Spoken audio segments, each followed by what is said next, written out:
Parfois, pour arriver à se penser, à se construire, surtout pour les femmes par exemple à qui on coupe beaucoup la parole, c'est important d'être en non-mixité.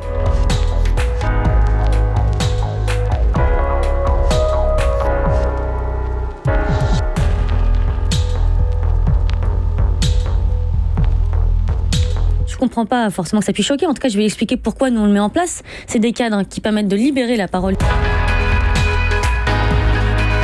C'est dans les mouvements sociaux, dans l'histoire, c'est des formes qui existent. Dans l'histoire occidentale, les groupes subalternes ont toujours fait ça. Le syndicat, pour moi, c'est de la non-mixité. Le MLF, il a été non-mixte.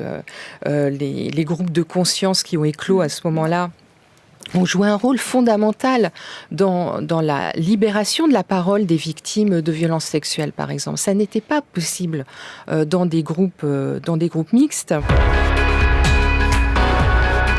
Ça va contre les principes fondamentaux de la République. Il faut donc dire République.